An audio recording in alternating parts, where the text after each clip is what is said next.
Hi, my name is Boris and welcome to Cosmic Trading, and today we're going to cover SPX, Aapl, Pltr, Uranium, and Costco. Let's start with SPX real quick. So we had a nice green day today, and now we are facing the same area we had a lot of issue breaking for the past couple days, like about almost 2 weeks ago. Let's see if this attempt would do any better. So right now, I would probably get ready and take some profit and get ready to buy the dip again, because like I said, I don't really trust this area, but who knows, the market might be more bullish than I thought, especially with AI. I'm ready to put a lot of money there all the time, but I try to control my greed.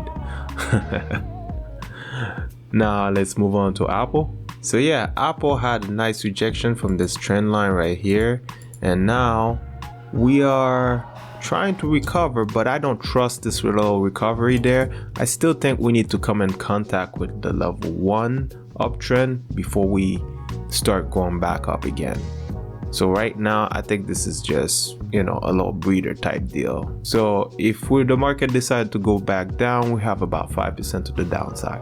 Now let's move on to Pltr. So if you watched my video from last week, I did say this area was looking pretty negative because we got rejected from this white trend line a couple times, and we've been pretty much just trading sideways. We haven't really been going full negative just yet, but it is still not looking too good for Pltr right now. So this to me means that we might do a next leg down, and if that does happen, then we have probably 10% to the downside until we start using this downtrend as support, most likely. Now let's move on to uranium. If you watched my video from last week, I said we would probably move 10% maximum. I was absolutely wrong. Uranium just exploded and we had a nice pretty much 20% to the upside. Holy cow.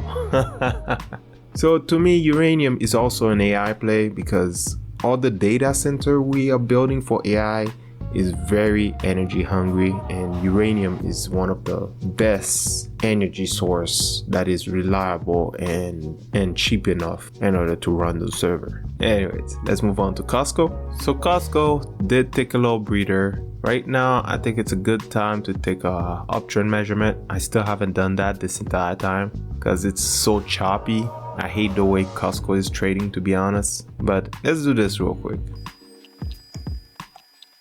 So Costco just came in contact with the level 5 uptrend, and as you can see, we're bouncing up a little bit, but remember, level 5 is not that strong, so unless the market is very bullish, it's probably not gonna use it. Anyways, I wish you all the best. Thank you for watching, and I hope to see you next time.